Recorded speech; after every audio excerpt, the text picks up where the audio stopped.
Dobar dan, dobar večer svima. Pozdravljam sve prisutne vijećnice, vijećnike, pozdravljam općinskog načelnika gospodina Ivicu Kuzmića, pozdravljam djelatnike jedinstvenog upravnog odjela, pogotovo, evo, posebno bih pozdravila gospođu Milenu Sužnjević koja je večeras prvi put s nama ovdje. Također bih pozdravila i ravnateljicu Srednje škole Topovsku, gospođu Željku Gajdek i predstavnike medija naše udruge Topne. Potpisali se jeste, Hrudin, možete. A ja bih vas prozvala kako bismo utvrdili broj prisutnih vijećnika, odnosno vijećnica. Ana Marija Cesterić. Prisutna. Ja sam prisutna. Odran Šukalić. Prisutan. Zlatko Iskrić. Nazočan. Janko Sukalić. Prisutan. Marko Sunički. Ovdje. Josip Šarić. Prisutan. Andreja Makulin. Prisutna. Dalibor Crkulja. Hvala. Milka Bućan. Bahrudin Baš. Prisutan. Danijel Trdina. Prisutan. Mateja Kovačević. Konstatiram da je prisutno 11 od 13 vijećnika i možemo održati sjednicu, stoga otvaram 4. sjednicu općinskog vijeća općine Topovsko. Dnevni red, točke dnevnog reda ste dobili u materijalima, smatram da nema potrebe čitati ih, s tim da prije prve točke kao nultu točku imamo aktualni sat, pa evo dajem na glasanje ovakav dnevni red. Tko je za to da se usvoji dnevni red? Suzdržan? Protiv? Dnevni red je jednoglasno usvojen. Možemo preći na aktualni sat. Načelniče, izvolite. Evo, hvala lijepo. Ja vas sve skupa pozdravljam. Našli smo se u ovim novim uvjetima. Znamo da je ona veća dvorana zauzeta, međutim, evo, prilagodit ćemo se, mislimo da će i ova zadovoljiti naše potrebe. Znači, aktualni sat danas ćemo imati možda malo drugačije. Dobili ste svi na stolove podijeljenu strategiju dugoročnog razvoja općine Topusko. Naime, dok smo još pripremali materijale, od ponedjeljka dobili smo upit od Ministarstva regionalnog razvoja preko koordinatora Simore za projekte koje općina Topusko ima i u planu realizacije, gdje ima građevinske dozvole, ishodovanje nekakvih dozvola i u nekakvoj bližoj realizaciji. To je vezano za nacionalni plan i oporavak i otpornosti za razdoblje 21-26. godina.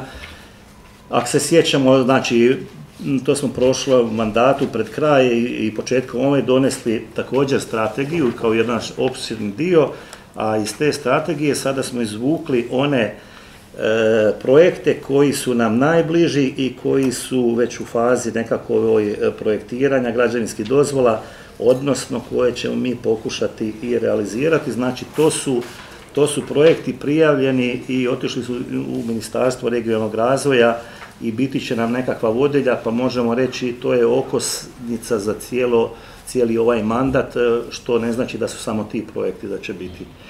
Ujedno može se i pratiti nekako kada se uspoređuje strategija koju smo imali općenita koju smo donesli, sada je ovo jedan manji dio, da ne kažem da pratimo te projekte, kojom dinamikom se oni odvijaju i u kojoj su fazi, da se vidi i to, ali da se vidi na koji način, koliko dugo i mukotrpno se traje da jedan se projekat dođe od idejnog rješenja pa do realizacije. Znači, vi ste dobili jednu kraću verziju, mi smo prijavili puno širu verziju u kojima je puno više svaki projekat i opisan, ali evo, znači, možete kratko i pratiti. Kao prvo, ovdje se spominjemo naš stalni dječji vrtić, mi smo njega inače prijavili na mjeru 741, međutim, i u toj mjeri ako i prođemo, to ne bi bilo 100% financiranje, bojimo se da bi tu pogotovo zbog ovoga što su cijene gradnje otišle enormno,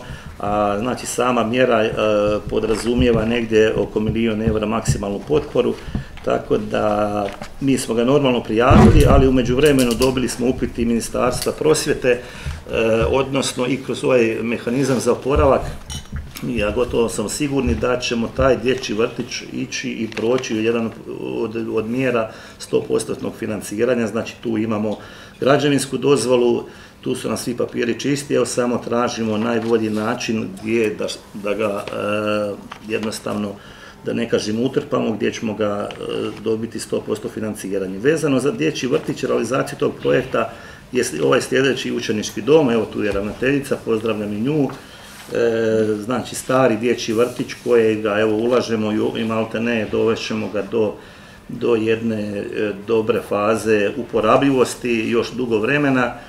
Plan je bio, znamo, za naše udruge, međutim na inicijativu srednje škole i da ne kažem prihvatili smo je odmah i potrebitosti za učeničkim domom u Topuskom. Evo to će nakon realizacije samog vrtića pokrenut ćemo razgovore sa županijom da bi taj prostor se preuredio za učenički dom sa nekakvim smještajnim kapacitetima 25 do 30 ljudi, što je jako bitno za upise, da jednostavno dajemo podršku upisnosti srednjoj školi. Evo ovom priliku evo i čestitam ravnateljici vezano i za upise u srednjoj školi. Srednja škola Topusko ima, ja mislim, najbolji upis u prve razrede u cijeloj Sisačko-moslavačkoj županiji. Čak ima porast u odnosu na prošlu godinu, a evo to je samo rezultat dobrog rada u srednjoj školi. Evo svima i vama, ravnateljice, vašim djelatnicima, evo čestitam na tome. Općina daje svu podršku i uvijek će i davati, pa i jedan projekat upravo i ovo. Sportski centar, vidimo ulaganje u sam sportski centar je bilo dosta u zadnje vrijeme, u ovom trenutku znači kreće, završilo je prvenstvo, kreće obnova zaštitne ograde, to je od ponedjeljka kreću radovi, tu su osigurana sredstva za taj dio. Također je u našem Lagu natječaje za izradu grijanja u samom sportskom centru u vrijednosti 200.000 kuna, prošao je prvu fazu provjere i on je evo u drugoj fazi, očekujemo rezultate i to će biti gotovo sigurno, možda ne tom dinamikom koja bi zadovoljavala i same potrebe nogometnog kluba, ali će i taj dio biti sigurno realiziran. Znači, mjere za poticanje i korištenje obnovljivih izvora energije prije svega se odnose i tu se mi pojavljujemo kao mogući partneri ili ako se pojave potrebe da budemo i nekakvi suizvođači, sufinancirati. Znači, to je ovaj program što se odnosi na toplifikaciju naselja Topusko. U ovom trenutku već lječilište Top Terme su provedli 2 građevinske dozvole, to su ove prve 2 stavke po 5 milijuna kuna, a u tijeku je i prijava na natječaj za kompletno toplifikaciju naselja Topusko i evo tu bismo u svakom slučaju željeli, interes nam je da taj projekat zaživi i da cijelo naselje uđe u toplifikaciju. Evo tu je nekakva naša zadaća i kao partnera ili moguće ako se u samom izvedu projekta pojavi još nešto više. Komunalna infrastruktura, rekonstrukcija parka Topusko, znači to je park od općine, evo pokrenuta je postupak za ishođenje lokacijske dozvole, rekonstrukcija prometnice Gređani, konačno smo dobili građevinsku dozvolu i sada jednostavno tražimo, prijavljujemo na bilo koje natječaje da se uđe u realizaciju. Uređenje stambenog bloka Glinska školska, potpisan je ugovor sa projektantima i on ide konačno u projektiranje. Izgradnja prometnice Novo naselje, građevinska dozvola će ovih dana isto biti realizirana. Prijavili smo ga na natječaj sigurnost u prometu, evo danas sam gledao, baš nisu nekakvi rezultati, čini mi se obećavajući, ali u svakom slučaju taj projekat će ići.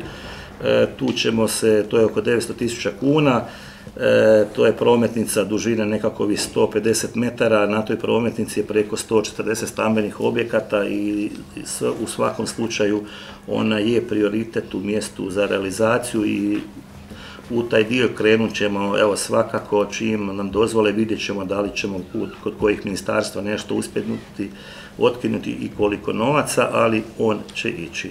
Pojačano održavanje razvrstanih cesta, znači 3 milijuna kuna, tu se odnosi ovo naše svakogodišnje koliko možemo se pojavati, to, prije svega to je znači asfaltiranje prometnica kroz naša naselja i velimo tu redovito pratimo natječaje i pokušat ćemo također što više da toga realiziramo. Izgradnje prometnice Dječji vrtić Topusko, znači u tijeku je projektiranje, nova prometnica, znači ulazi iza srednje škole, izgradnja nogostupa školska, to je također u projektiranju, izgradnja nogostupa Ponikvari, projektiranje evo također, to je sve zajedničko sada projektiranje koje je u tijeku, izgradnja nogostupa Kosice također se projektira, ovaj dio izgradnja nogostupa Gređani, to nismo tako još ušli u projektiranje, ali je evo nakon znači završetka ovoga seta projektiranja koje imamo, on će vjerovatno da li u sljedećoj godini ili evo vidjet ćemo kako će biti dinamika. Zatim izgradnja mosta Pern-Katinovac i sanacija klizišta Hrvatsko selo, evo to smo u tijeku upravo projektnog zadatka, rješavanje ostvari projekta, odnosi se na 2 lokacije koje smo prijavili kao oštećenja izazvane potresom i tu su nam na raspolaganju beskamatna sredstva u iznosu od 400.000 kuna. Taj zajam se vraća 2024. godine bez kamata i evo mi smo ih jednostavno, morali su biti vezani za znači ono što je oštećeno potresom, a evo most, to je most Rujnica i znači jedan veliki problem koji se pojavljuje možda na našem terenu, dosta se on pojavljuje, ali posebno izražen je u hrvatskom selu, znači ići ćemo u projektiranje ta 2 dijela kroz taj zajam, a evo vrijednost radova po procjeni vrijednosti evo vidimo koliko je i to ćemo također pokušati ili iznaći sredstva iz raznih fondova. Posjetiteljski centar Petrova Gora, evo tu također zahvaljujem se ravnateljici koja je u tom dijelu također učestvovala, napravila jedno idejno ili projektno rješenje i zadatak koji je predstavljen na nedavnom otvaranju Nikolinog brda i evo dobiva sve pohvale, a to se upravo znači sa našim nekakvim težnjama da tu komunikaciju Topusko-Perna, Petrova Gora stavimo pod jednu izletničku, povijesnu, rekreativnu zonu, cestu i evo on nam se jako dobro i otvara i poklapa i to će biti jedan od većih projekata na kojem ćemo evo morati tražiti i potporu Hrvatskih šuma i susjednih, znači i županije Karlovačke i Sisačke, ali je on itekako važan za naš budući turizam. Mogu ja samo ovako, nije problem vezano za to. Pa evo ja sam se danas čula sa Lucijom iz Hrvatskih šuma, baš vezano za taj projekt, jer je otvoren natječaj Interreg, znači u koji bi mogao ući takav jedan projekt, odnosno oni Hrvatske šume i navijaju za takav jedan suradnju sa ne znam još drugim zemljama, pa ako bi ovih dana mogli sjesti po tom pitanju. Jasno, moramo vidjeti u kojoj fazi mora biti prijavitelj, znači u kojoj fazi dokumentacije, da li se može dobiti, evo, u svakom slučaju, evo, svaka sugestija, a partner mora biti Hrvatske šume jer se upravo na njihovom terenu to i odvija. Izgradnja šumske prometnice Bjeljavina Staro selo također je u projektiranju.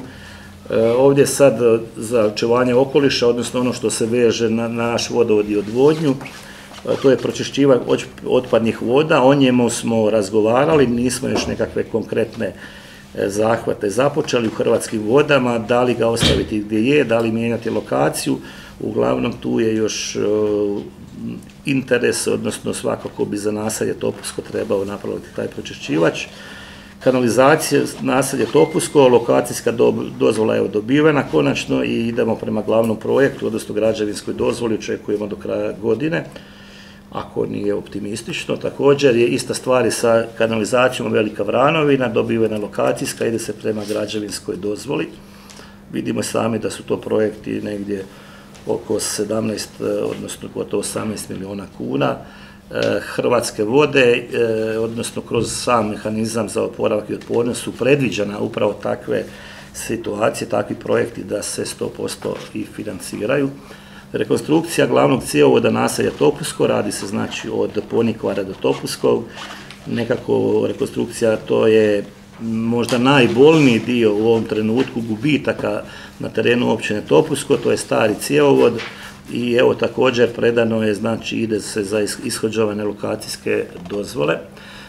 Vodovod Vorkapići su nam, Hrvatske vode ga nisu prihvatili za sufinanciranje, ali to je zadnje naselje koje nema vodovoda, a ono će možda biti i potpomognuto sa jednim projektom koji ćemo ga poslije, koji se na Mokrim poljima pregovara, radi se na njemu, pa bi možda to jednostavno pospješilo i ubrzalo izgradnju samog vodovoda.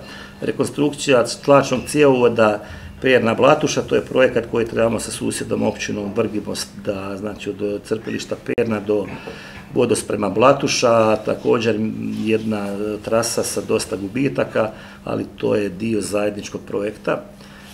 Tržno poslovni centar, znači konačno smo dobili rješenje, zemljište koje je autobusna stanica je konačno naše, ostao je jedan problem lječilišta, odnosno tog termi, nisu do kraja ispoštovali i skinuli drugi teret, obećanje je da će to ići što prije, znači to je prostor koji sada moramo i osmisliti i krenuti u projektiranje, ipak je to centar mjesta, nekako da bude jasno da bi to bilo tržni centar, poslovni, jedan zaista projekat kojega moramo što prije, ali što kvalitetnije i osmisliti. Rekonstrukcija prenamjena zgrade žandarmerije u kulturni centar, evo vidimo da je srušenje, to smo uspjeli na račun stožera vezano uz potrese, zgrada je srušena, ona je i planirana, znači u samom građevinskoj dozvoli da se razgrađuje ili ruši i po nekakvim obećanjima iz Ministarstva kulture u sklopu sanacije od potresa bi bila izgradnja te zgrade, znači prva faza bez unutarnjeg uređenja i to nam je nekako u tom pravcu ćemo ići da se ta zgrada na taj način i isfinancira i projekat realizira. Vidimo da je to dosta veliki projekat, opet je vezan za ovu valorizaciju kulturne baštine. Park Opatovina, evo danas smo jučer izabrali izvođača, ide prema glavnom projektu, izrada je glavnog projekta, uređenje parka, školskog parka, znači sljedeći korak kod projektiranja, sada smo završili Park Opatovinu u dogovoru sa gospodinom Šakširan iz Ministarstva kulture. Ono što ćemo prijavljivati za uređenje, a to je školski park, to je rimska vidljivost i dobili smo tu punu suglasnost i preporuku, znači u sljedeće natječaje za prijave upravo će biti izrada tog projektiranja školskog parka kao glavni naš projekat. Uređenje Draškovićevog podruma, evo nažalost još smo u fazi da nam platili smo Hrvatskim šumama šta smo trebali, međutim Ministarstvo imovine još mora odraditi administrativne poslove da nam prebaci taj dio, ali smo od Ministarstva kulture dobili 27.000 kuna za prve snimke samog prostora i evo to je također jedan od kulturnih spomenika koji će se staviti u jednu javnu funkciju i konačno da riješimo nakon 20 godina te imovinsko-pravne odnose. Kamena spomenica, imamo idejni projekat, suglasnost ćemo dobiti Ministarstva imovine na gradnju. Lječilišna restauracija, to je dugo već traje, da li ćemo ići kao partner, nekakve su najave kroz projekat Topusko pametni termalni grad, bilo je nekakvih naznaka, odnosno da bi lječilište bio nositelj tog projekta, ali kako bilo, opet je interes da se ta zgrada i taj projekat realizira. Ovdje, evo, nismo spomenuli, ja sam stavio poduzetnička zona Donja Čemernica, znamo da smo tu, to je i također u Ministarstvu imovine u fazi darivanja, međutim, već nije zato možda ni stavljeno, a možda ga je trebalo staviti. Tu već imamo gotovo potencijalnog kupca, investitora koji bi kupio kompletnu zonu. Radi se o proizvodnji električne energije, odnosno solarnih panela. I znači u onom trenutku kada pređe zona kakva je, bez uređenja, on bi jednostavno je spreman i tako i da kupi, što bi bilo jako dobro, jer opet sredstva od toga bi bila namijenjena za kupnju nekakvih drugih lokacija, jer dosta ima ovdje upita, dosta interesantnih investitora, međutim naš naš problem je zemljište, neimanje zemljišta i jednostavno morat ćemo nekako iznaći sredstva da mi krenemo polagano i u otkupe tih zemljišta da bismo, jer svi traže gotovo uređeno i riješeni imovinsko-pravne odnose. U ovom razdoblju vidjeli ste, otvorili smo i službenu povučnu šetnu stazu Nikolino brdo, evo jedan projekat sa Hrvatskim šumama koji nam je i trebao, u sklopu njega izvršeno je i pošumljavanje. Po prvi put Nikolino brdo uglavnom se je rušilo i bilo oko toga dosta upita, evo polagano i ono sa onim vrstama sa kojima se nadamo da će uspjeti opstati na Nikolinom brdu. Također imali smo službeno otvaranje teretane, opet u sklopu našeg centra i nadamo se da smo tu postigli jednu dobru suradnju sa DM-om koji su pokazali interesi za nekakve sljedeće projekte da bi financirali općinu Topusko. Imali smo posjet državne tajnice za demografiju, gospođe Josić, koja je obišla i sve škole i vrtić vezano za sve ono što su oni uložili u vrtić. Evo, dosta je i ona oduševljena, odnosno njezin tim sa tim posjetom. Evo, tu je i srednja škola, opet se zahvaljujem, napravila jedan doček, osnovna škola sa svoje strane vrtić, gdje smo pokazali jedno zajedništvo upravo na tom dijelu rada sa mladima i imamo tu jednu jako zgodnu situaciju da imamo gotovo jedan centar na skupni i srednje i osnovne i vrtić, pa sada nadam se i učenički dom, sve nam je to na jednom mjestu i jedan baš centar mladih, možemo reći, koji polagano dobiva i svoje vizure, a tu se dnevno vrti oko 450 djece, to je jako bitno i evo taj broj nam donekle i opstaje, ne pada nam enormno kao u nekakvim drugim sredinama. Također pokrenuti se razgovori za projekat Petrinja Chicken, radi se znači o investitoru iz Ukrajine, jedna od većih privatnih investicija u Republici Hrvatskoj koja se obuhvaća općinu Lekenik, grad Petrinju i općinu Topusko. Znači ovdje bi se na prostorima farme 350 hektara bivše Gavriloviće farme izgradilo jedno 18, po njihovom projektima 18 peradarnika. Tu bi se znači išlo od zapošljavanja pod tim, dosta je to razrađeno i dosta je daleko otišlo da bi to bio strateški projekat od 30 do 50 radnih mjesta. Ovdje također, kada smo kod tog poljoprivrednih, bit će tema, poslije imamo i vezano za poljoprivredno zemljište, međutim primećeno je u zadnje vrijeme dosta zanimljivih investitora koji kupuju poljoprivredno zemljište i koji imaju nekakve projekte. Također, evo, prostor Vorkapića dosta se ukrupnjuje, kapital, investitori su vezani za HS Produkt, zatim prostor Perne, Pecke, Katinovca, tu je investitor Jako Andabak, također osoba koja u turizmu nešto znači sam taj interes za ovaj teren i ozbiljnih investitora znači da se ovdje planiraju i ozbiljne investicije. Evo, to je donekle možemo, ovo smo uglavnom spominjali, Ministarstvo kulture. Nasip vidimo u Vranovini da je pri samoj završetku, sam projekat ne samo da ima svoju važnost zaštite, nego je uklopio se i lijepo u ovu našu priču o šetnicama, u prirodnim, i od tog projekta također već smo pokrenuli sa Hrvatskim vodama razgovore da bi išli u jedno uređenje šetno-povučne staze, ali to ćemo polagano ići sa njima. Danas smo imali poziv iz Središnjeg državnog ureda ravnatelja gospodina Hanžeka, sljedeći tjedan će doći znači pod hitnu u Topusko vezano sa projektantima, odnosno oni su već projektirali jedan dobar dio ove naše nove zgrade i nadamo se da oni očekuju da bi već do kraja godine imali i sam projekat, da konačno bi išao natječaj, da bi Topusko upravo možda bilo i prvo na ovima stradalnim područjima pogođenim potresom gdje bi se krenulo sa izgradnjom zgrade. Znamo šta nam to znači za rješavanje naših stambenih, nagomilanih stambenih problema, otvaranje znači stambenih jedinica za povratak naših ljudi i također i za doseljavanje mnogih, jer ovdje kroz ove projekte spominje se, ovdje nisam spomenuo i firmu Termotera koja je na Blatuši također jedan od privatnih jačih projekata koji su do sad uložili preko 5 milijuna eura, sad se očekuje još 10 u narednom periodu. Oni, istina Bog, ne proizvode čokoladu, velim, nego vezano je za jednu možda upitnu stvar oko zaštite okoliša, ali evo tu ćemo pratiti i nadamo se da neće doći do nikakvih rješenja. Izgradnja ciglane ipak za sobom povlači, međutim još je tu partnera.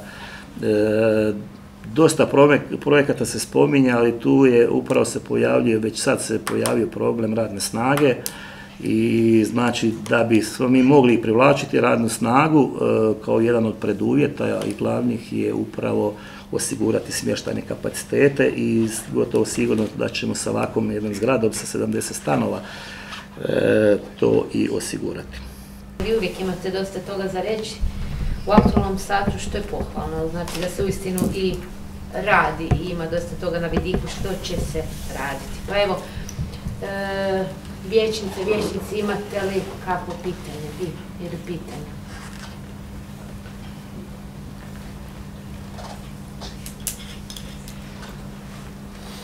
Dobro. S obzirom da nemate, ja bih zaključila aktualni sat i mi ćemo sad samo zarotirati točku broj 2 i 3, s obzirom da nam je ovdje gospođa Gajdek, pa ćemo, druga točka će nam biti izvješće strategije očuvanja i valorizacije kulturno-povijesne baštine općine Topusko 2021. do 2027. godine. Izvješće gospođa Željka Gajdek, ali prije toga ja sam pričala, sam zapisnik, prvu točku sam preskočila, usvajanje zapisnika s 3. sjednice općinskog vijeća. Zapisnik ste dobili. Ima li netko nešto za prokomentirati ili nadopuniti? Ukoliko nema, zapisnik dajem na glasanje. Tko je za? Suzdržan? Protiv? Zapisnik je jednoglasno usvojen. Zahvaljujem. Još jednom pozdrav svima. Hvala načelniku i hvala predsjednici općinskog vijeća što ste me pozvali, što ste me ugostili, dali mi priliku da ukratko predstavim jedan dokument koji se radio u proteklih, cijeli godinu dana. Vidjet ćete sad kako budem išla kroz prezentaciju ovoga, što se to sve odradilo i koje je značenje tog dokumenta. Sad sam najprije ovdje stavila, znači, Wordov dokument, to je ta cijela strategija, znači strategija očuvanja, zaštite i valorizacije kulturno-povijesne baštine općine Topusko za period od 2021. do 2027. Ja ću ga samo malo onako spustiti, tek toliko da vidite kako on izgleda, znači u originalu, kako taj dokument izgleda. On ima 74 stranice, pa definitivno neću prolaziti, znači sad po tim stranicama, jer to bi jako dugo trajalo, a nema niti smisla, niti potrebe. Ali evo, ipak sam htjela da vidite da je to stvaran dokument, da to nije nešto što još uvijek visi u zraku, nego je stvarno završen i gotov je. Pa evo, znači ja ga sad evo samo ovako spuštam, sadržaj, znači što to sve sadrži, uvodni dio, situacijska analiza, ali kroz prezentaciju ću ja znači proći onako jedan pregled napraviti. Ali evo sad vam pokazujem znači da stvarno taj dokument postoji i da je on stvarno evo vrlo obiman. Kao što sam rekla, 74 stranice, to je uglavnom sve su stranice teksta, slika nismo stavljali ništa. Dogovor je bio da, budući da kulturno-povijesne baštine u Topuskom ima stvarno jako puno, da se možda kasnije napravi jedan prateći dokument koji će biti onako samo, znači sa fotografijama trenutnog stanja, pa će se vidjeti kako će se to trenutno stanje pomicati, kako će se ono mijenjati kroz vrijeme. Evo, znači negdje smo na polovici, 28, 29, što nam se skoro pomiče.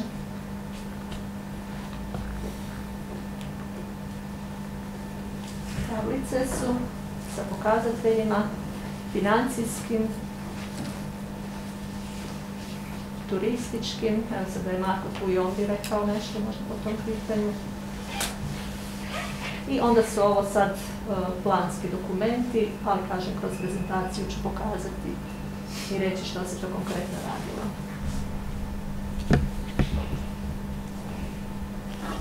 Akcijski plan trenutno se vrti.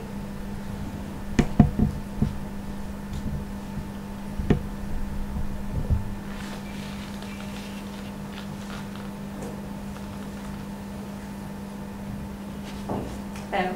I izvor literatura kao zadnji dio, i vidite i po ovome, znači da je tu stvarno jako puno i truda uloženo i proučeno literatura, evo nekakvih 35 stranica i knjiga, izvora navedeno, tablice i primjer. Dobro, to što se tiče znači kompletne strategije.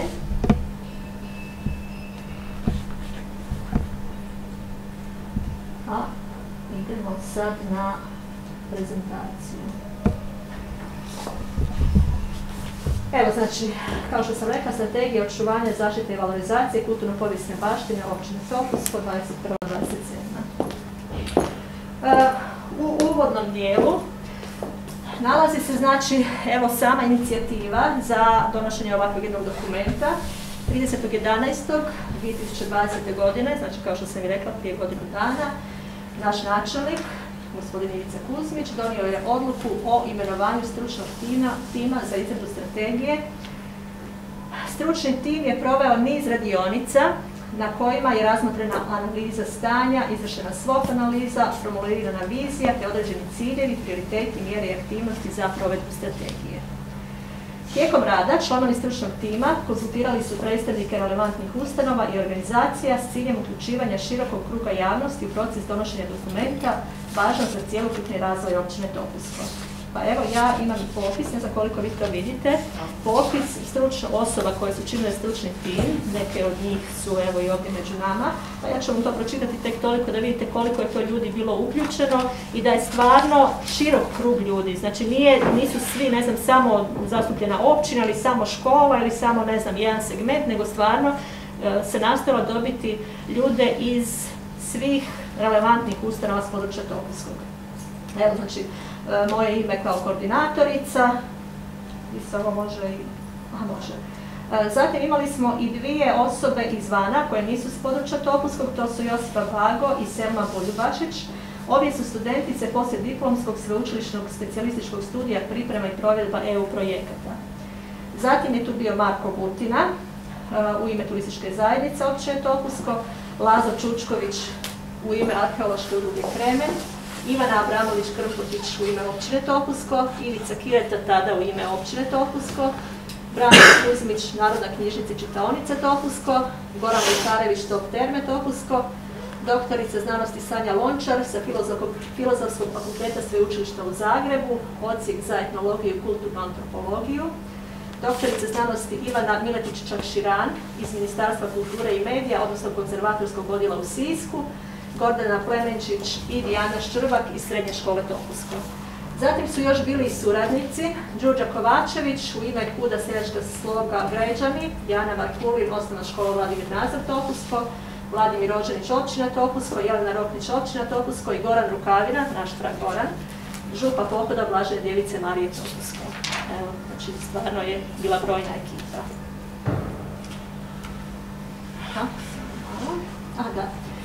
U uvodnom dijelu, znači, pojam kulturno-povijesne, dan je i objašnjen je različen pojam kulturno-povijesne baštine i njena važnost. Zatim, tu su različeni i pojmovi kulturnog turizma i uloge kulturno-povijesne baštine u kulturnom turizmu. Cilj, znači ono što je najbitnije, zašto je uopće takav jedan dokument se donosio, čemu to sve služi. Obično znademo da smo svjedoci donošenja hrpe dokumenata koje moramo formalno zadovoljiti i onda takav dokument donesemo pa ga stavimo u neku ladicu i više niko za njega ništa ne pita. Nadamo se da će se ovim dokumentom ipak biti drugačije. Znači, cilj je analizirati postojeće stanje kulturno-povijesne baštine te utvrditi ciljeve, mjere i aktivnosti uz pomoć kojih će baština biti prepoznata, vrednovana, očuvana i zaštićena, te će postati jedan od vodećih resursa prepoznatljivosti i razvoja ovog kraja. Pritom treba voditi brigu o poštivanju načela održivog razvoja, kako se u turističkim aktivnostima i željom za dobiti ne bi narušila krhka ravnoteža između povijesti, sadašnjosti i budućnosti. Znači, ono što već se i radi pomalo, kreće se, vidjeli smo, načelnik je spominjao projekte, znači već se to prepoznalo, evo općina prva je prepoznala, krenula je sa projektima i sad samo treba nastaviti i vidjeti u kom pravcu sve to treba voditi. Da bi, kad već imamo tu baštinu, od nje imali, osim što je ona lijepa, što čini naše bogatstvo, da bi na njoj ipak i nešto i zaradili. Znači, u kom pravcu treba ići. Ali opet da ju ne uništimo kroz tu zaradu. Znači da ju očuvamo i za buduće generacije. I sad, jedan dobar dio te strategije čini situacijska analiza, a to je da se vidi gdje smo sad. Znači, sve je pobrojano. Počevši od geografskog položaja naselja i općine Topusko. Evo, koga bude zanimalo, nek malo ode, prolista, vidi što to piše.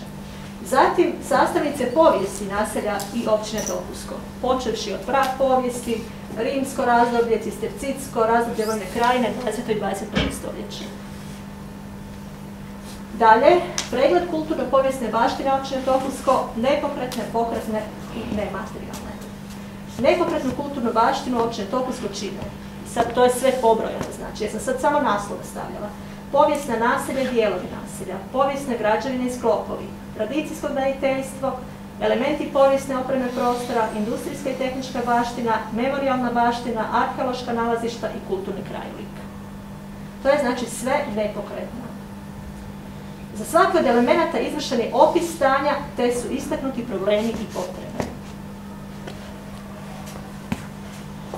Ovo sam isto istaknula kao bitan dio, važnu činjenicu, da na području općine Topusko se nalaze kulturna dobra koja su zbog svoje vrijednosti stavljena pod pravnu zaštitu i upisana u registar kulturnih dobara Republike Hrvatske. Znači posebno zaštićena.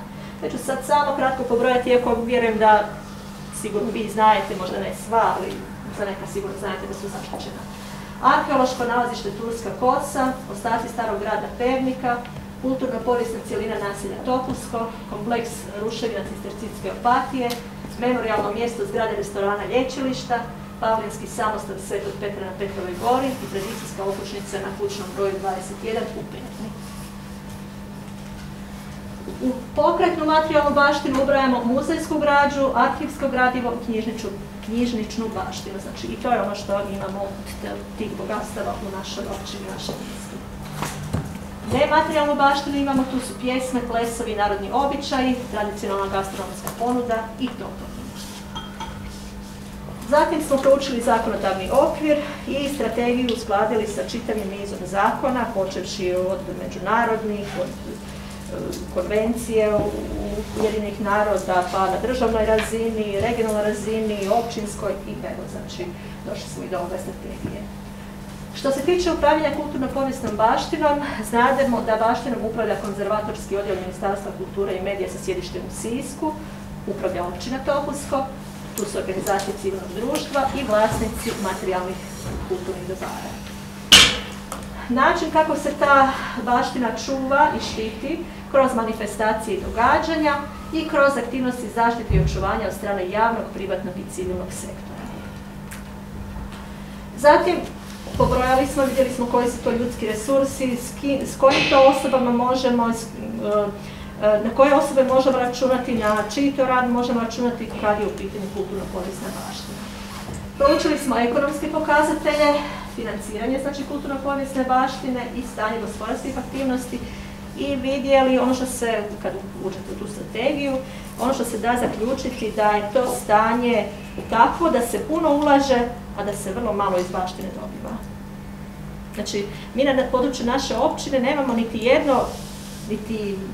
jedan taj nekakav ili spomenik ili bilo što na kojem se direktno zarađuje. Znači, jel možete mi reći da li negdje prodajemo ulaznice? U Topuskom? Za nešto? Ne. Da li imamo nekakva vođene ture ili nešto takvo? Nekakve posjetiteljske centre? Ne. A baštine imamo ko u priči.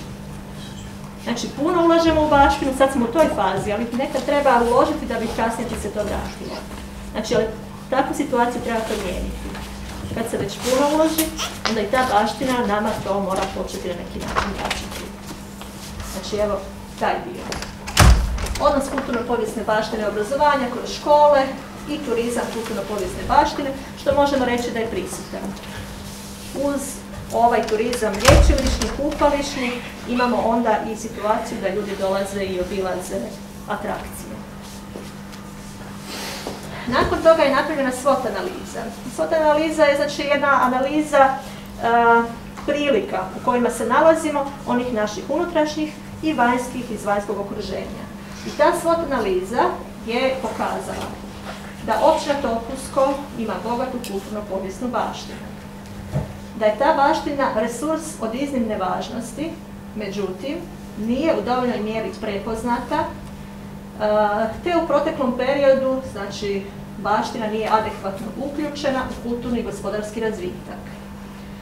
Stoga je važno da za korištenje, odnosno stoga je važno iskoristiti mogućnosti koje nude domaći izvori financiranja, što vidim da općina već prilično kod Ministarstva kulture nalazi način potpora, te međunarodni fondovi i fondovi Europske unije, to je ono što se tek treba uključiti. Uz pomoć znači, tih izvora potrebno je izvršiti obnovu, očuvanje i uključivanje kulturno-povijesne baštine u gospodarske tokove.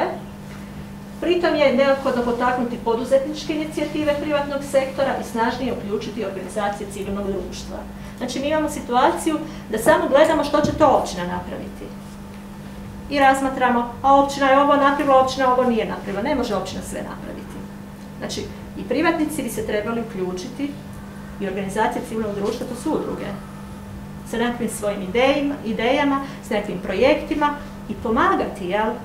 Pomagati da tu baštinu, sad pričamo o baštini samo, možda i u nekim drugim aspektima, pomagati da se sve to skupa razvije. Ja vjerujem da ima hrpa ljudi u ovom mjestu, jel, koja je za to sposobna, samo možda još nije svoje sposobnosti otkrila.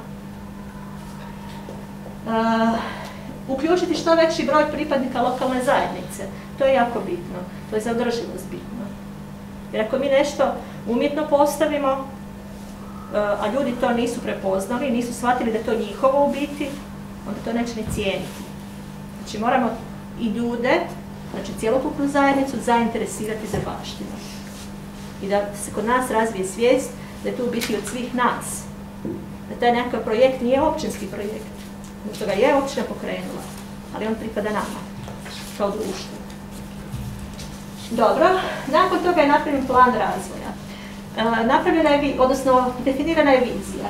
I sad vizija je ono kako mi vidimo Topusko u budućnosti. A to je da je Topusko visoko prepoznatljiva destinacija na razmeđu zelene i plave Hrvatske koja održivo upravlja kulturno-povijesnom baštinom u svrhu cjelovitog razvitka i podizanja kvalitete života. Znači, cijeli smisao je da se razvije mjesto i da se kvaliteta života ljudi poboljša. U tome je smisao. Da mi kvalitetnije živimo. To su onda ciljevi. Unaprijediti zaštitu i očuvanje kulturno-povijesne baštine, razviti poduzetništvo, povećati vidljivost i prepoznatljivost i podići svijest zajednice o važnosti kulturno-povijesne baštine. To su ciljevi. Nakon toga, znači u tom planu razvoja je napravljena tablica s ciljevima, prioritetima i mjerama, obrazloženi su ciljevi, prioriteti i mjere, i naveden je način provedbe strategije. Napravljen je akcijski plan, provedbeni mehanizmi, način financiranja je dan, model, praćenje i vrednovanje i baza projekata. I evo, ja vam se zahvaljujem na pozornosti. Moram se pohvaliti da sam od nekih dana stekla novu titulu, sveučilišna specijalistica pripreme i provedbe EU projekata. Tako da, evo, ovo je neki način kruna. Koji je projekat vam bio rad? Molim? Koji vam je bio rad za? Aha, završni rad mi je bio posjetiteljski centar Petrova Gora. Obranila sam, evo, sa prolaznom ocjenom, nisam čula koja je to ocjena, ne znam da li to uopće negdje bude istajalo, ali u svakom slučaju rad je obranjen i evo, u ponedjeljak sam završila. Sad čekam samo još onaj formalni dio da dobijem, evo, potrebnu svoju diplomicu. A u posao sam već ušla. Hvala. Ako imate pitanja, da pače, evo tu sam. Ja bih prvo čestitala ravnateljici, gospođi Gajtak, na profesionalnu informaciju za ravnateljicu na novoj titulu. Što se tiče vaše strategije, gdje sam ja nekim dijelom bila uključena, znamo da inače volite izazove, pa ste se prihvatili. To je naša strategija, ne moja. Naša, okej, naša, evo ispravak, dobro. Na početku prvo radionicu strašno, što mi to radimo, no kasnije je postalo jasno i išlo. Otvorilo se vidici. Zato i vas pozivam da pročitate cijeli dokument kako biste stekli pravcu. Što to u stvari je, vi ste se to onako malo Pa ja sam sad to proletila kroz to. Ali treba pročitati cijeli dokument. Da. Pa ako smijem još samo ono trenutak ovoga, da ne oduljim previše, znam da imate još posla dalje, reći da smisao tog dokumenta je znači da sad ako neko se želi baviti kulturno-povijesnom baštinom, da ne lutamo sad na sve strane, nego imamo tu napisano koji su nam ciljevi, koji su nam prioriteti, koje su nam mjere, kakve projekte. Jednostavno uzmete ko se želi baviti, uzme dokument i vidi, aha, gle, pa ovdje piše da bi se mi trebali baviti, ne znam, tim i tim. Mi želimo zaštititi te spomenike. Ok, ja sebe prepoznajem u tome, evo ja ću se primiti zaštite, ne znam, tamo parka Opatovine. Znači, držati se onda tog dokumenta da idemo u jednom pravcu. Do sad je to bilo dosta sporadično. Jel, kako smo ko stigao, neko je nešto radio, udrugice nešto, općina nešto, top terme nešto, a sad imamo dokument, ako ga se budemo pridržavali, imamo točno pravac naveden u kom smjeru idemo. I to bi onda trebalo zaživiti, nadam se. Dobro, imate li pitanja? Nesnoća? Komentara, izvolite nam. Evo, hvala lijepo, ja prije svega da i čestitam i zahvalim se ravnateljici što je prihvatila sve i ove dužnosti, ovdje spomenut načelnik, međutim, ispred općine je ovaj projekat najviše upravljao i vodio ga gospodin Kireta, koji se je dao puno u ovome dijelu. Znači, 2017. godine nama je jedan od zadataka i bio upravo valorizacija kulturne baštine u svrhu pre svega turističkog, odnosno gospodarskog razvoja mjesta i evo vrtili smo se na koji način i upravo je ovo je najbolji prvi korak koji je napravljen. Ravnateljica je spomenula važnost, međutim jedna od važnosti je također što je to sada jedan ozbiljan dokument, da se negdje gdje se pojavimo, da ipak se vidi koja je to ozbiljnost, koji je to nivo pripremljenosti projekata i to je ono što uvijek fali kada negdje imamo mi svi ideje, ali ipak kad je jedan dokument 80 i nešto stranica podastrete, onda se to vidi i kako je kvalitetno razrađen i da je to ozbiljan, odnosno svi oni koje tražimo će i pristupiti ozbiljno prema našem projektu. Ovo je znači točka dnevnog reda o kojoj se ne glasa, nego cilj nam je i bio upravo da upoznajemo vijećnike sa ovim načinom. Evo ja bi tu Draganu zamolio, odnosno već naredio, da svim vijećnicima imate svi mailove, mi imamo, znači nije poslano kao radni materijal vam, zato što o njemu se ne glasa, ali da vam sad naknadno pošalje na vaše mailove kompletnu ovu strategiju, da imate u svojim dokumentima i da možete, kada imate vremena, i pročitati i proučiti ili nešto, to je znači 70 i nešto stranica, ipak ste vi vijećnici i u svakom slučaju trebate imati taj dokument.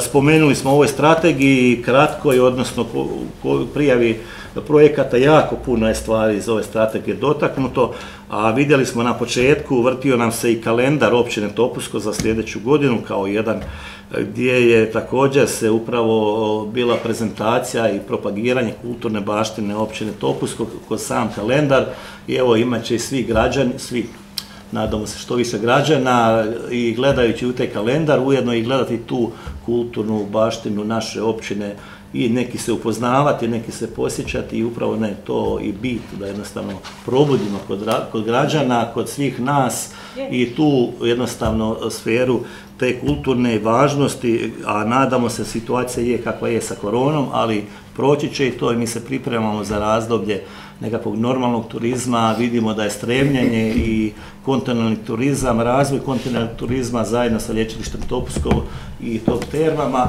da će upravo ovaj dio općinski imati jako veliku ulogu. Nije dovoljno dovesti gosta, trebamo nešto pokazati, s druge strane nije dovoljno gostu pokazivati kako nemate gdje smjestiti, to je jedan zajednički rad koji imam, evo mi, pa mislim da dobro radimo u našoj općini. Evo ja se zahvaljujem. Hvala također. Ako mogu napustiti. Mogu napustiti? Možete uzeti kifom. Ako nemate pitanja, vi ste slobodni. Zahvaljujemo još jednom. Ja ne bih dalje s vama ostala ako vi imate nekakve svoje poslove, da ja sam u to ne ulazim. Evo, ja vam zahvaljujem na prilici još jednom. Dobro, možemo mi lagano krenuti na sljedeću točku. To je izvješće o radu turističke zajednice općine Topusko za 2020. godinu. Doviđenja. Iz razdoblja od 1.1.21. do 30.9.21. Evo, direktor turističke zajednice općine Topusko je javio da ipak neće stići doći na sjednicu, pa načelnik je rekao da će on proći kroz izvješće. Hvala lijepo, ja bi svejedno, ne samo izvješće, nego ja bi se onako prvi i javio vezano za ovu točku. Ona je poneknuta sa zadnjim vijećničkim pitanjem, pa nekako je upravo i razmišljanje i ovaj dio vezano za proteklu točku dnevnog reda, pa i ovu, da jednostavno one znači institucije koje rade na našoj općini da ipak prezentiraju dio svojeg rada i općinskom vijeću. Ovdje možda postoji jedna, ne možda, nego sigurno jedna kriva slika. Turistička zajednica općine Topusko, općina Topusko je osnivač, međutim turistička zajednica ima svoje i vijeće i svoju skupštinu, znači sam direktor turističke zajednice isključivo odgovara njima, direktno ja jesam po funkciji, odnosno ja načelnik općine po funkciji je i predsjednik turističke zajednice.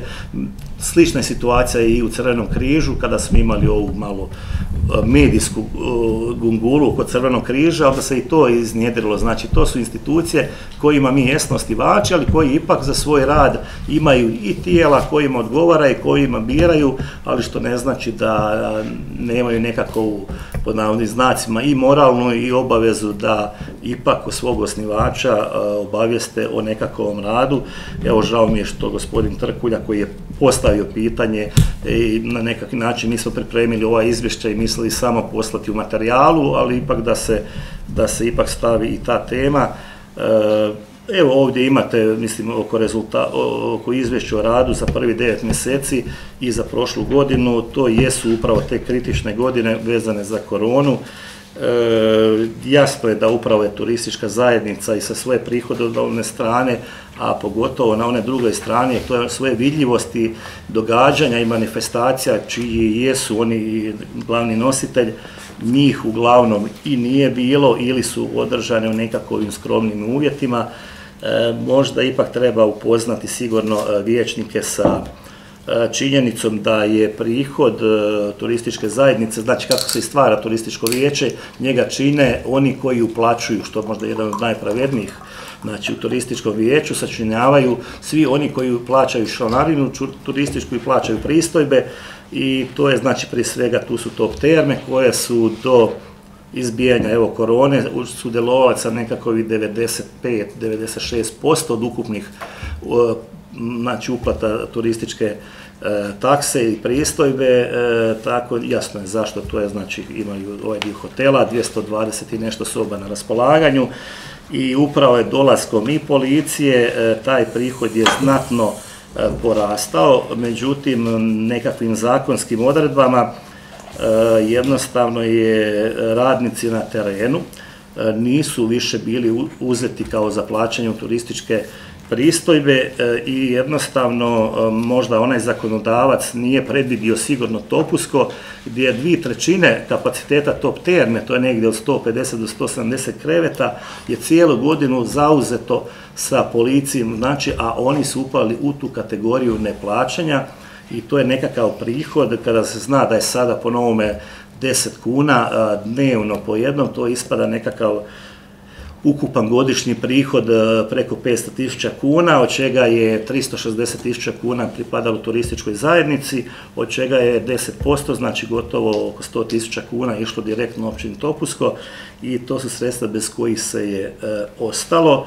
Plus kada je došla i korona, gdje su jednostavno i naši privatni iznajmljivači došli u jednu težu situaciju, puno je manje i dolazaka, sam rad turističke zajednice je u jednoj dosta nezavidnoj situaciji. Tu je ministarstvo, odnosno Hrvatska turistička zajednica ušla sa jednim projektom nerazvijenim turističkim zajednicama, gdje je za prošlu godinu plaćeno oko 120.000 kuna, tako da je u principu za rad znači našeg ureda jednostavno taj dio je pokriven, pokrivala ga ipak i država. Na koji će način to ići dalje, ja sam osobno i kod županije pokušao i kod županijske turističke zajednice i kod Hrvatske turističke zajednice upravo intervenirati na ovome dijelu da je ova situacija ipak neodrživa. Znamo da je kod nas od ukupno noćenja na županiji ovdje u Topuskom se vrtlo oko preko 60%. Sada je to sve jednostavno s tim odlukom koja jedino možemo reći pogađa općinu Topusko, jer upravo taj smještaj pripadnika koji su ovdje na terenu jednostavno je došlo do toga da je ostali smo jednostavno bez tog prihoda i na koji evo način će se to i rješavati. Jasno je da bi htjeli i možda i ovaj danas i bio nekakav, zato što mi stavili točku dnevnog reda, da se malo i potakne rad turističke zajednice, da to ne budu samo manifestacije koje nam se već godina vrte iste, nego da jednostavno se i jasno je treba i zadržati, ali jednostavno uvesti nekakve druge sadržaje, druge manifestacije, upravo je turistička zajednica trebala biti nekakav nositelj. Velim još jednom, turističko vijeće je to koje tu najviše i ima tu ulogu. Evo i tu pokušavamo nekako utjecati da kroz to vijeće da se ipak taj dio poboljša, pogotovo znači vezano za ovaj dio, tu smo krenuli jednostavno označavanja i mjesta Topusko, a posebno ovdje krenuli smo u tom dijelu da se ovo što je Željka pričala, da jednostavno da imamo bolju vidljivost sve naše kulturne baštine, a to se vrlo jednostavno i najjeftinije postiže upravo da se svaki taj lokalitet prigodno obilježi i da ipak ljudi u nekakvoj slobodnoj šetnji dođu do tih lokaliteta i upravo biti turistička sa svojim kapacitetima i sa svojim, da ne kažem, namjena i pravu trošenja sredstava je idealna za tu.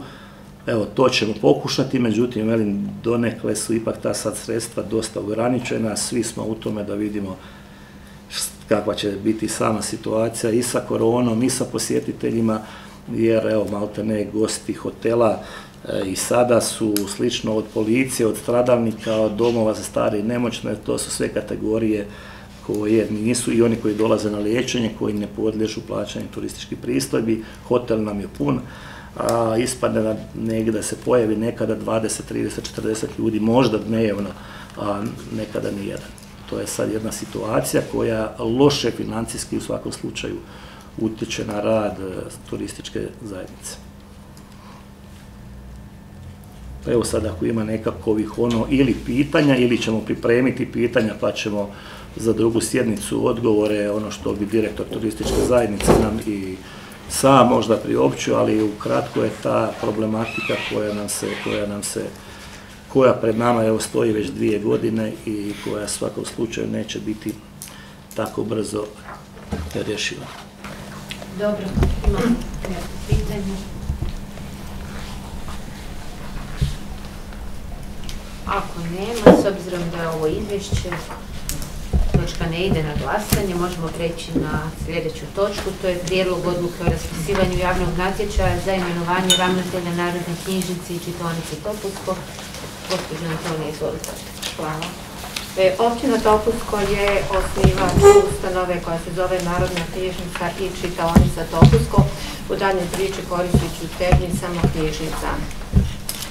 U knjižnici poslovi ravnatelja trenutno nisu popunjeni, znači nije imenovan ravnatelj knjižnice i poslove obavlja vršiteljica knjižnice koja je imenovana na određeno vrijeme u trajanju od 1 godine.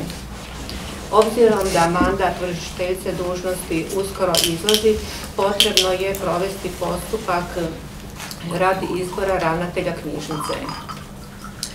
Kako sam rekla, osnivač knjižnice je općina i Zakonom o knjižnicama i knjižničnoj djelatnosti je propisano da ravnatelja knjižnice imenuje i razrješava općinsko vijeće jedinice lokalne samouprave. Međutim, postupak raspisivanja javnog natječaja i postupak provedbe javnog natječaja provodi Upravno vijeće knjižnice. Kako naša knjižnica nema upravno vijeće iz razloga što nema više od 10 zaposlenih, postupak raspisivanja javnog natječaja i provedbe javnog natječaja provodi predstavničko tijelo, znači općinsko vijeće. Vi ste u prijedlogu materijala dobili odluku o raspisivanju javnog natječaja i dobili ste prijedlog javnog natječaja. Smatram da nema potrebe da govorim o samoj odluci, o samom natječaju. Jedino ću reći da će javni natječaj biti objavljen u Narodnim novinama i na mrežnoj stranici općine, odnosno knjižnice. Postupak će provoditi, rekla sam, općinsko vijeće, odnosno Komisija za statut i imenovanje. Ja predlažem da općinsko vijeće donese odluku o raspisivanju javnog natječaja i da se javni natječaj objavi u Narodnim novinama prema tekstu koji vam je dostavljen u prilogu materijala. Dobro, zahvaljujem. Evo točku stavljam na raspravu. Imate li nešto za pitati, prokomentirati? Ukoliko nemate točku stavljam, prijedlog odluke stavljam na glasanje. Tko je za?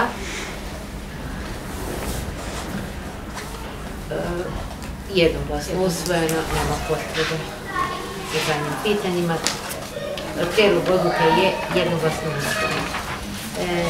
Sljedeća točka, to je prijedlog odluke o davanju koncesije za obavljanje komunalne djelatnosti dimnjačarskih poslova na području općine Topusko.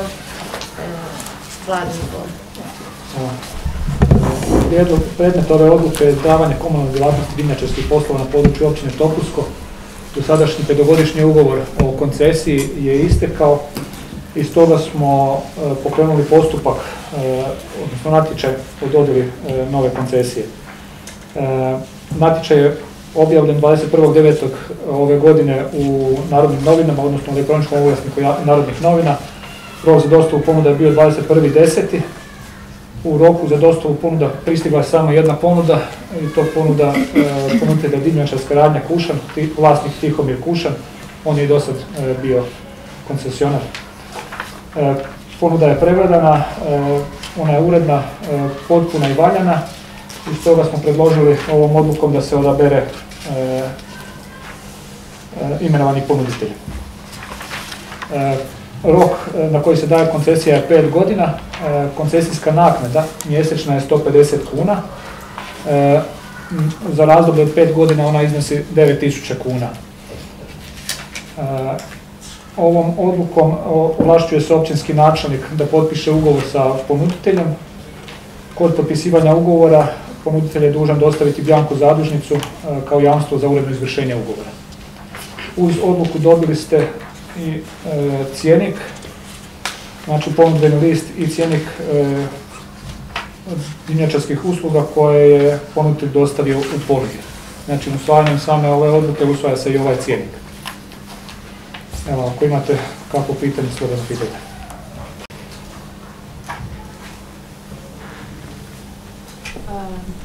S obzirom da nema pitanja, prijedlog dajem na glasanje. Tko je za?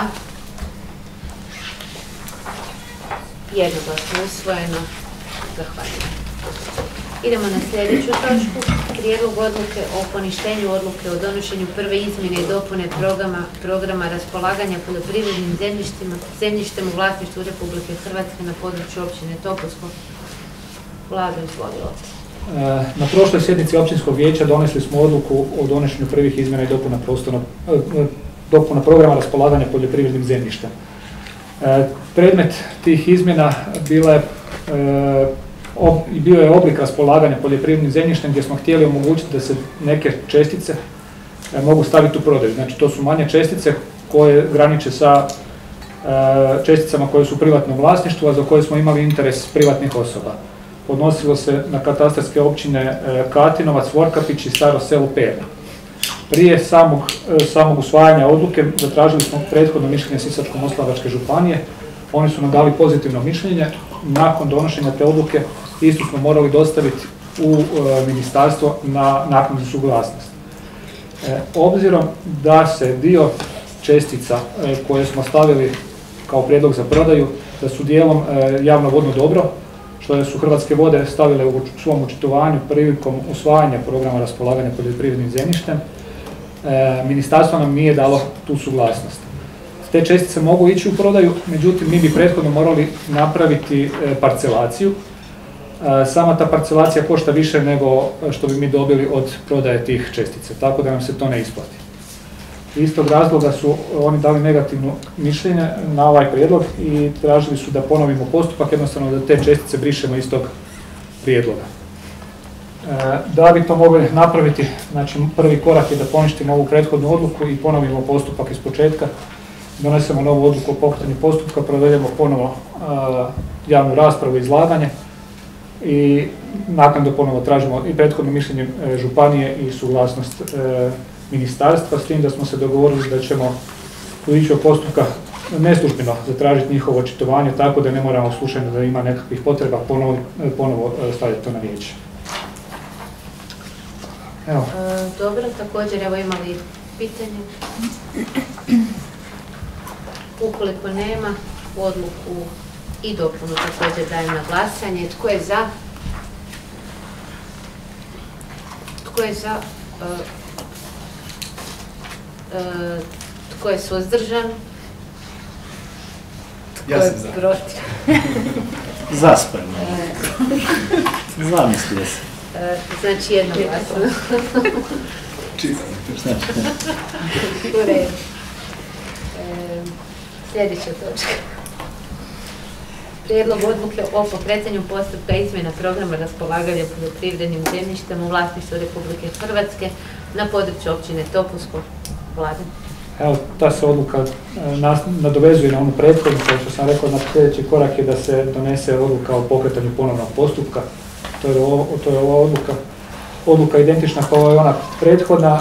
Imamo ovo savjetodavno povjerenstvo u sastavu Ozren Šukavić, Antonija Boban, Vladimir Rođenić, Slobodan Miščević. Tako je bilo i po prethodnoj odluci. Imate pitanje? Ukoliko nema, također odluku dajem na glasanje. Tko je za? Odluka je jednoglasno usvojena. Sljedeća točka. Prijedlog odluke o osnivanju vijeća za prevenciju komunalnog kriminaliteta. Izvješćuje Dragana.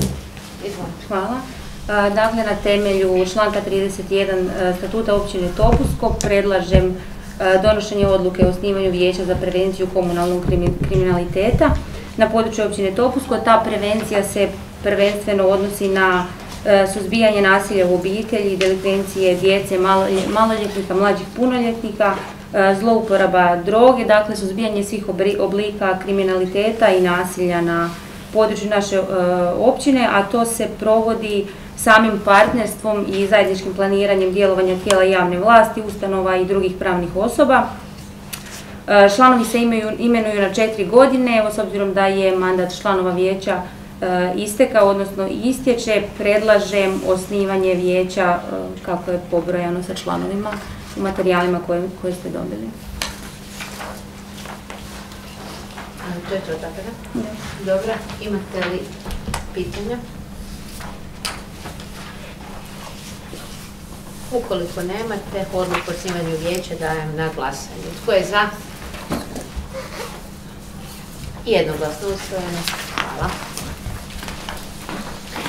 9. točka.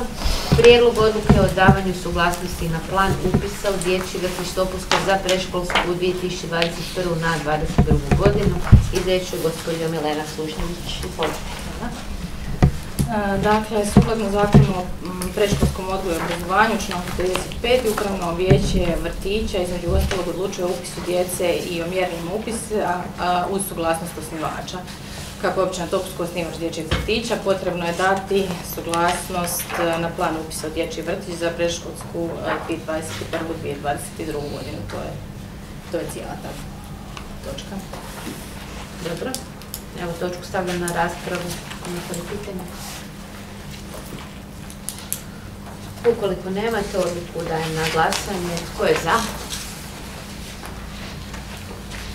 Jednoglasno usvojena. Hvala. Prijedlog odluke o privremenom umanjenju naknade za usluge dječjeg vrtića Topusko. Ponovo gospođa Sužnjević.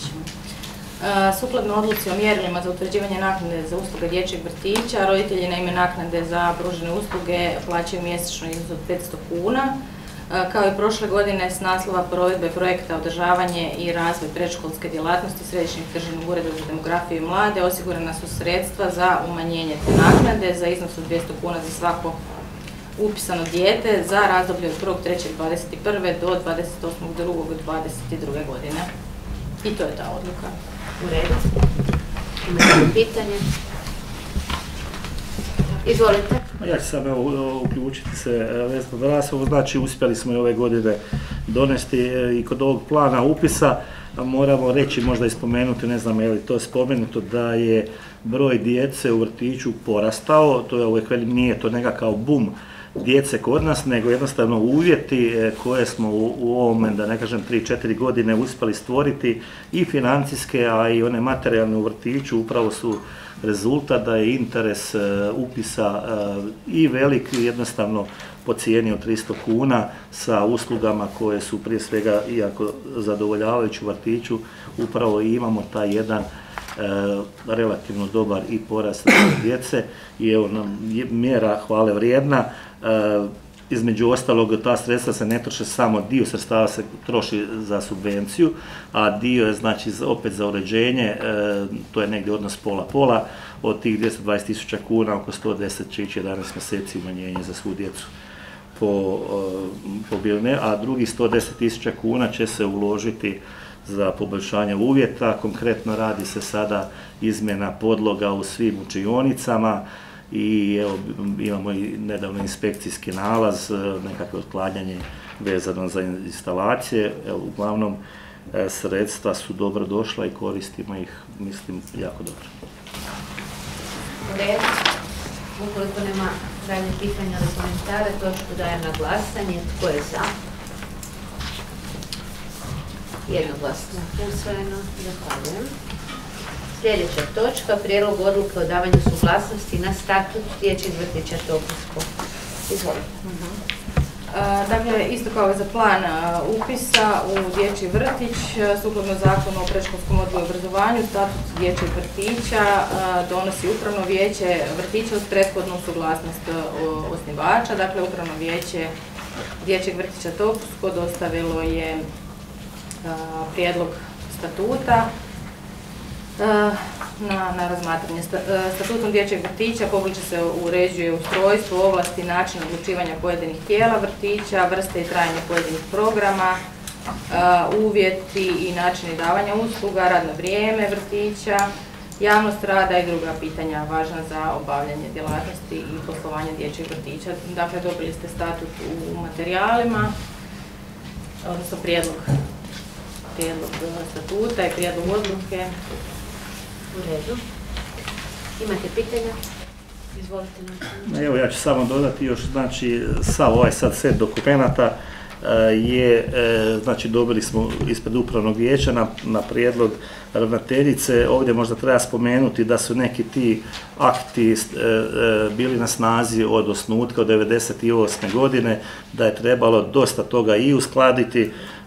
Sa dječjim vrtićem imali smo od prvog dana upravo u tom aktivnom dijelu problema i ovo je sad jedan početak, možda ima i tu nekakvih upita nelogičnosti, međutim ipak, znači, to su dokumenti koje predlaže i ravnateljica i upravno vijeće dječjeg vrtića koje je prošlo, koje je sugeriralo i predlaže ga nama i ovo je u svakom slučaju, možda nije to sad 100%, ali prvi važan korak da se norme i akte u vrtiću privedemo onome željenom cilju.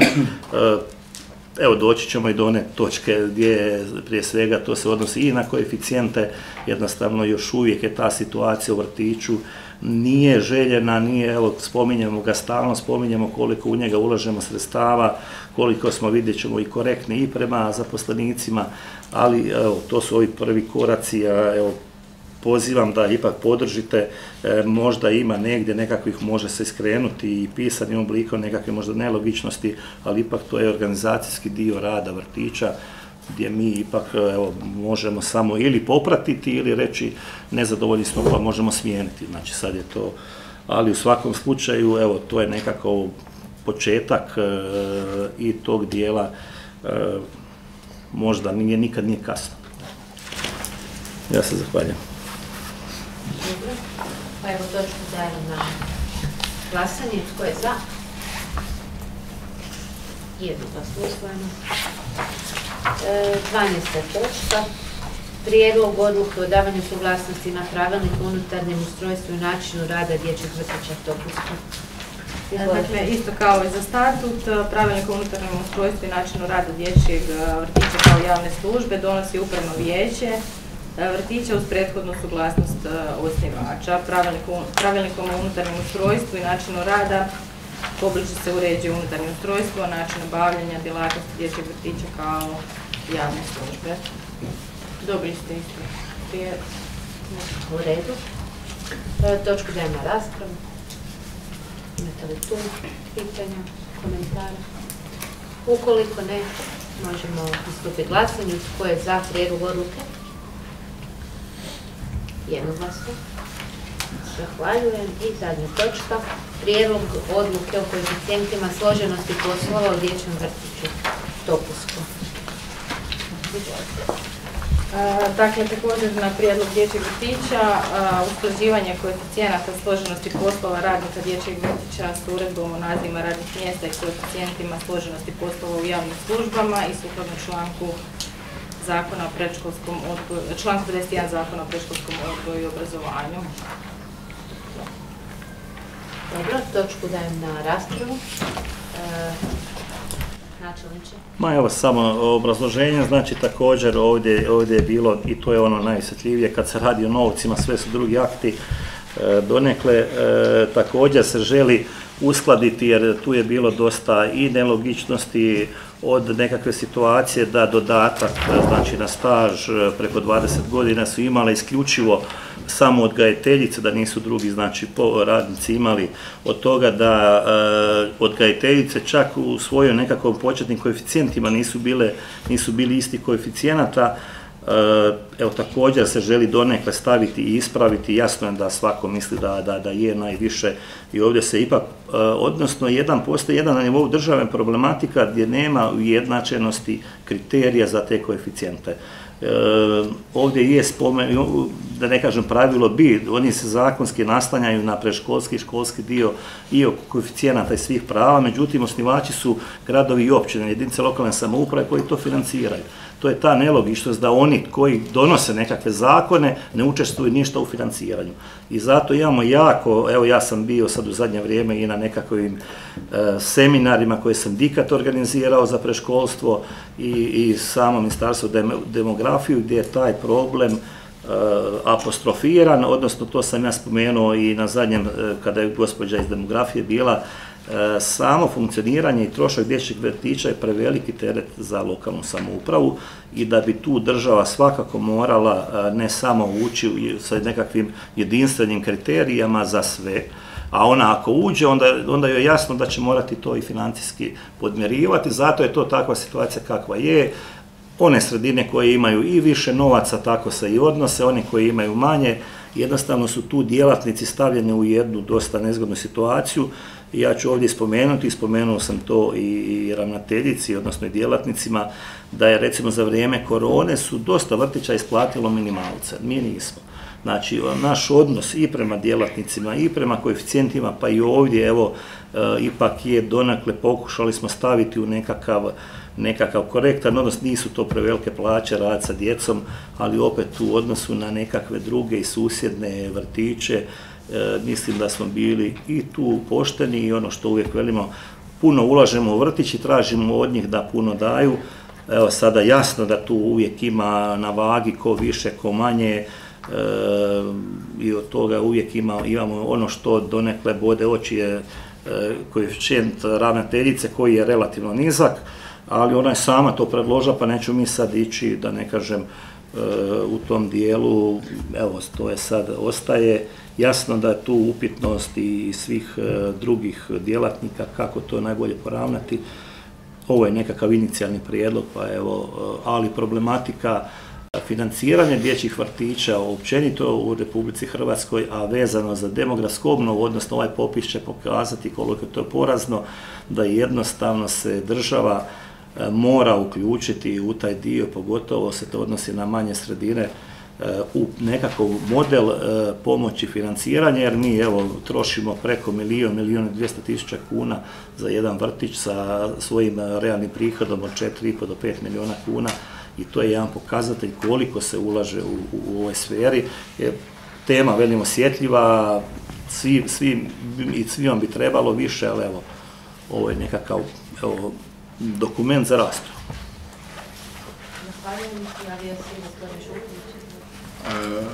Lijep pozdrav svima. Mi smo na klubu vijećnika raspravljali sve dokumente, tako i ovu odluku. Ovi koeficijenti su postavljeni, kao što je načelnik rekao, da se dovede red i da se zna koji koeficijenti za koje radno mjesto. Kao što znate, plaća se obračunava tako da se taj koeficijent množi sa osnovicom za obračun plaća u javnim službama. Ova odluka stupa na snagu 1.12.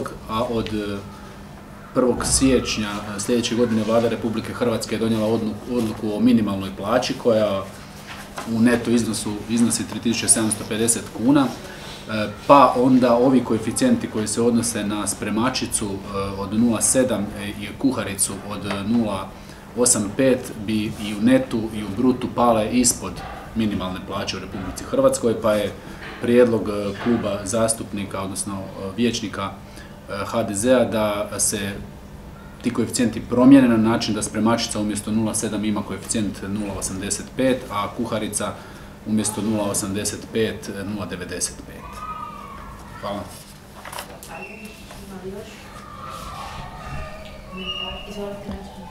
Pa evo, ja se zahvaljujem. Upravo je i kada je došao ovaj prijedlog ispred Upravnog vijeća vrtića, i osobno i malo smo gledali u pravnoj službi, upravo je to nekako i bolo oči, jednostavno ti najniži koeficijenti, pogotovo kada smo malo gledali i odluke prijašnje, gdje se vodilo, gdje su ti djelatnici bili zapostavljeni kod povećanja tadašnjih plaća, uvijek se nekako u vrtiću sve stavlja na odgajatelje, nije se donekle gledalo, a svi ste vi gotovo i bili u vrtiću i vodili svoje djece. Mislim, koeficijenti se donose za radnike, ne za osobe imenom i prezimenom, i nekako i to nam je cilj, ali u svakom slučaju da je upravo taj dio, pogotovo starost vrtića, kad gledamo pa nalaze inspekcija vezanih sanitarnih i ono, to je sve besprijekorno. Mislim, i cilj nam je da ne bi smjeli reći koliko je to u iznosu, ne znam, plaća, mi pričamo o koeficijentima, ne o plaćima, da je, ne znam, plaća od 3.400 kuna, ipak za i čistačicu, odnosno spremačicu u dječjem vrtiću stvarno niska. Mi smo donekle sugerirali i ravnateljici, Upravnom vijeću, oni su rekli pa vi ispravite ako možete, evo ja sam zato i rekao, to je dokument za raspravu, evo ja se slažem i prihvaćam ovaj prijedlog kluba Hrvatske demokratske zajednice, i evo moj je prijedlog, znači da predsjednice da date, još ima rasprave oko toga, da date na takav izmijenjeni prijedlog na usvajanje. Dobro, u redu. Evo, ukoliko više nema nitko ništa za prokomentirati, predlažem da dajem na glasanje prijedlog odluke s navedenim izmjenama po pitanju koeficijenata na određenim poslovima u dječjem vrtiću u Topuskom. Tko je za? Jednoglasno usvojeno. Evo ga, time smo završili i posljednju točku, s tim da napomenula bih da je u 17:45 vijećnik Bahrudin Bašić izašao. Izvanrednog događaja, rekao Nije se vratio, mi ne znamo, tako da se vodi jedna osoba manje zbog broja, jel? Da ne bi bio... točke, odnosno nakon prve točke praktički. Tako je, da ne bi bio, da ne bi došlo do... U redu, evo ga, to je to, izvolite.